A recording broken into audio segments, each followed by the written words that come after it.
एक समय की बात है। एक छोटे से गांव में दो भाई रहते थे, राम और श्याम। राम बड़ा भाई था और श्याम छोटा। राम का स्वभाव बहुत मस्त मौला था। वह दिन भर बस हंसी मजाक में समय बिताता, मेहनत करने से हमेशा गतराता रहता। वहीं श्याम बहुत मेहनती और ईमानदार था। वह खेतों में काम करता, पसीना बहाता और पूरे घर का खर्च उठाता। राम श्याम की एक ही मेहनत की कमाई पर ही मौज करता। फिर भी श्याम कभी शिकायत नहीं करता था। राम खुद भरपेट भोजन करता और श्याम के लिए बस जो बच जाता वही छोड़ देता। एक दिन की बात है, सूरज ढल चुका था और दिन भर की थकान से चूर श्याम जब घर लौटा तो देखा घर खाली था। राम कहीं बाहर गया हुआ था और रसोई में खाने को कुछ भी नहीं बचा था। भूख से परेशान श्याम की आंखों में आंसू आ गए। वह चुपचाप घर के बाहर जाकर बैठ गया। इसी दौरान गांव के प्रधान जी उधर से गुजरे। उन्होंने देखा कि श्याम उदास बैठा है। प्रधान जी ने पूछा, क्या बात है बेटा, इतने उदास क्यों बैठे हो?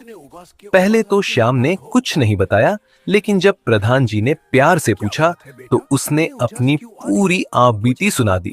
श्याम की बात सुनकर प्रधान जी की आंखें भी नम हो गईं।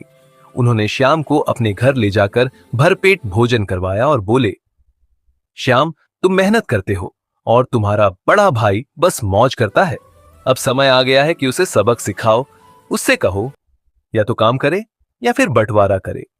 जब वह अकेला रहेगा तब उसे तुम्हारी कीमत समझ आएगी। श्याम को प्रधान जी की बात बहुत सही लगी।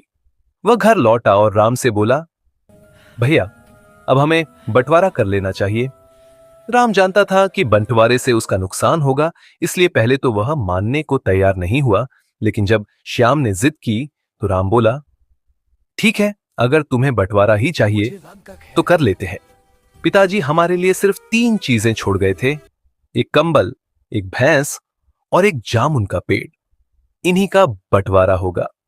श्याम बोला, मुझे मंजूर है। राम ने चालाकी दिखाते हुए कहा, कंबल को काटेंगे तो किसी के काम का नहीं रहेगा, इसलिए दिन में यह तुम्हारा रहेगा और रात में मेरा।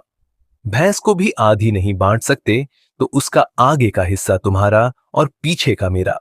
और जामुन का पेड़, उसका नीचे का हिस्सा तुम्हारा, ऊपर का मेरा। श्याम भोला था, उसे राम की चाल समझ में नहीं आई और वह खुश होकर मान गया।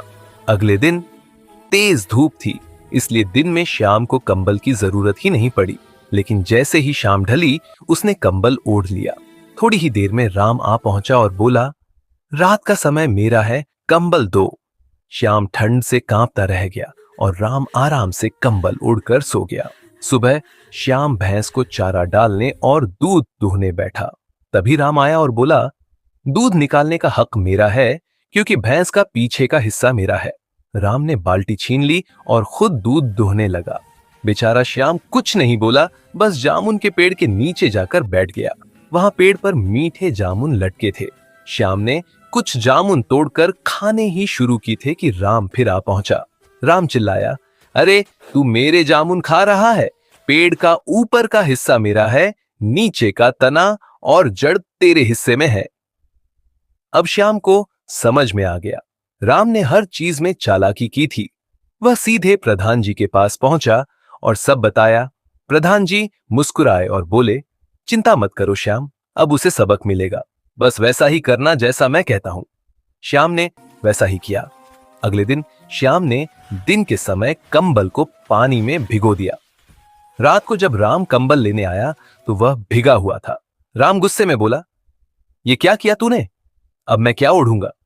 श्याम बोला, दिन में कंबल मेरा होता है, मैं जो चाहूं करूं। राम झल्ला गया। अगली सुबह जैसे ही राम दूध दूहने बैठा, श्याम ने भैंस के आगे के हिस्से पर जोर से लाठी मारी। भैंस भड़क गई और राम के चेहरे पर जोर की दुलत्ती मारी। राम गिर पड़ा, दूध की बाल्टी भी उड़ गई। राम चिल्लाया, पागल हो गया है क्या? श्याम बोला, भैंस का आगे का हिस्सा मेरा है, मैं जो चाहूं करूं। राम हैरान रह गया। थोड़ी देर बाद उसने देखा श्याम कुल्हाड़ी लेकर जामुन का पेड़ काटने जा रहा है। राम दौड़ता हुआ बोला, तू पागल हो गया है क्या? पेड़ काट देगा तो जामुन कहां से खाएंगे?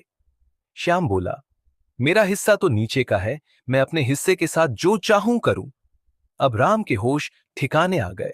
उसे समझ आ गया कि श्याम ने उसकी चालाकी का जवाब दे दिया है।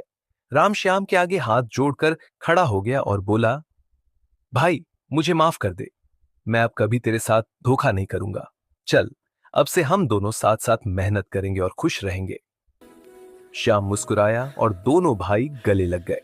उस दिन के बाद दोनों ने मिलकर काम करना शुरू किया और उनका घर फिर से खुशियों से भर गया।